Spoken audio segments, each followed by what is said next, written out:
Hey peeps, Sarah here and welcome back to my channel. Today I am going to show you step by step how to create this abstract watercolor painting that sort of resembles a nebula. You can do this in any kind of color scheme, but I'm going to stick with purples. So as you can see, I have gone ahead and mixed my colors and swatched out the main ones I'm going to use. These colors were created only using cobalt blue, alizarin crimson, and ivory black. So I will be mixing other variations of these colors, but all these hues are based off of these main three paints that I have. So real quick, if you are new here, I do a lot of abstract watercolor paintings, but also dabble in other traditional and digital mediums. So if you are an art enthusiast and love to learn lots of different things, consider subscribing to my channel and be sure to turn on the notifications to see when I post new videos. So I'm gonna just run through all of the supplies I'm using for this piece. First off is the paper. I'm using cold press Master's Touch premium watercolor paper. It's very important that you get premium watercolor paper, as cheaper paper will tear, ripple, and won't absorb water as well. I know it's more expensive, but in my opinion, it's just far less frustrating to get the good stuff. Next, I am using Pacific Arc drafting tape. You can also use masking tape, painter's tape, art tape, anything that creates a nice seal and will mask off the areas that we want to protect, but won't rip your paper when you remove it. The paints I am using are Grumbacher Academy grade watercolor paints from the tube. You can use other types of watercolors, but again, with paint, I wouldn't go with the cheapest grade either. The more pigmented your watercolors are, the easier it will be to work with them, especially for a piece like this where we want some nice saturated and dark colors. For paintbrushes, I haven't been as picky, so I'm primarily using two brushes. This first one is a 1-inch flat brush. The important thing here is that your brush can hold plenty of water. And the second brush I use is a number 6 round brush for more controlled areas of color. I'm also using some isopropyl rubbing alcohol, some paper towel to dab off excess water, and I have a small spray bottle handy just in case my surface is drying too fast, and a hairdryer to speed up the process of drying because I am impatient. This entire piece took me about 30 minutes from start to finish, including my prep time. So this is a super quick and fun piece to try. So without further delay, let's start creating. First off, I take my drafting tape and start taping my edges. I keep my paper in the pad so that I can tape around the whole pad of paper and still be able to move my piece around. This does two things. It creates a beautiful clean border, and it also helps to keep your paper from buckling so the paint doesn't run in a direction you don't want it to.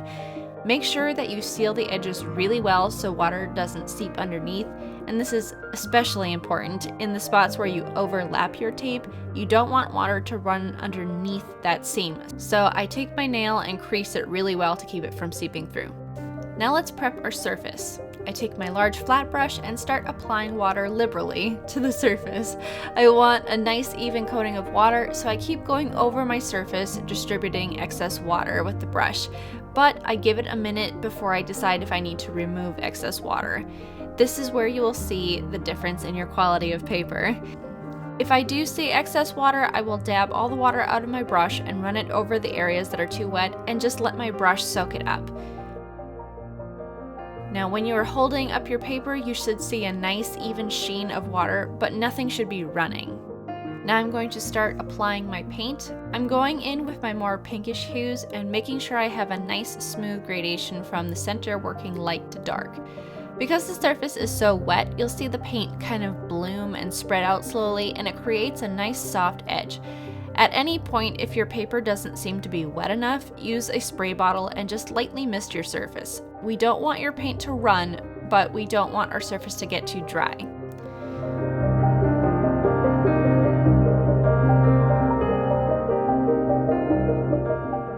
Next, I'm going in with darker color that leans slightly more towards kind of bluish purple.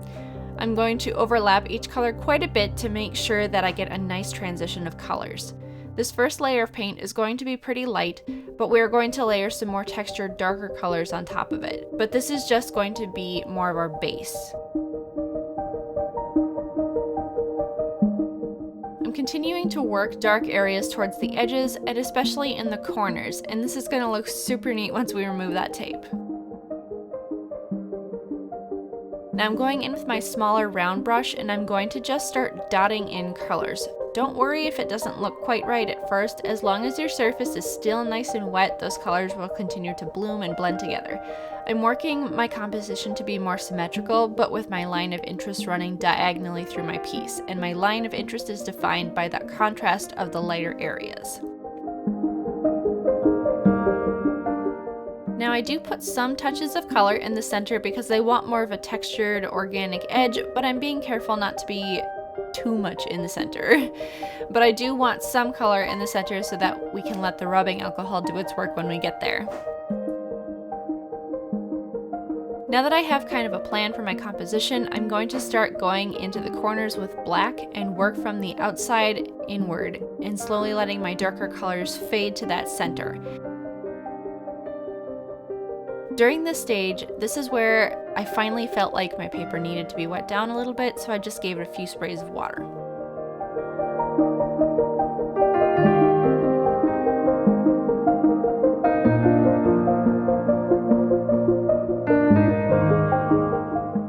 Now I'm going to be mixing another color, and since I want this to be nice and saturated, I'm using more paint and less water. This is where you'll see the difference of high or low quality paints, because if your paints aren't super pigmented, it will be really hard to achieve a saturated color.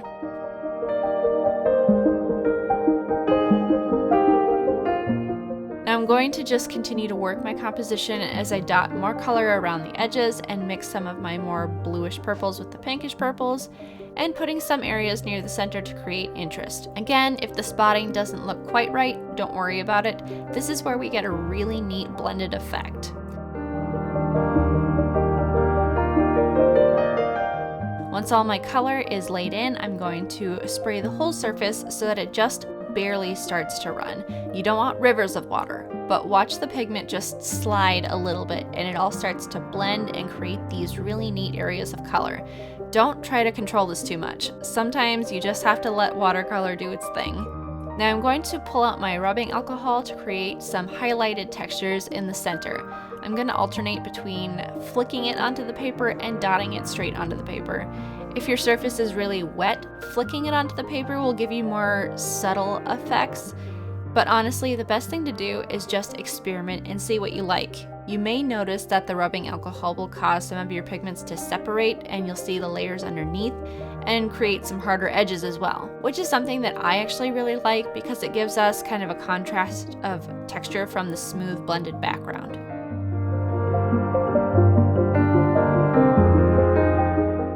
Once I'm satisfied with the results, I'm going to go over the whole surface with the hairdryer until I don't see any shiny wet areas.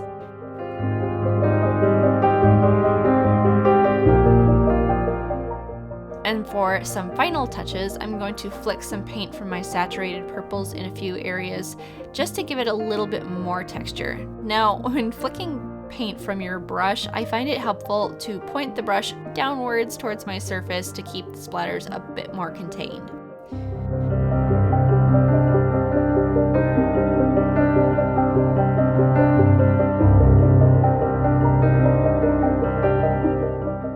And now for the most satisfying part, let's remove the tape. Be careful as you do this so that you don't tear your paper.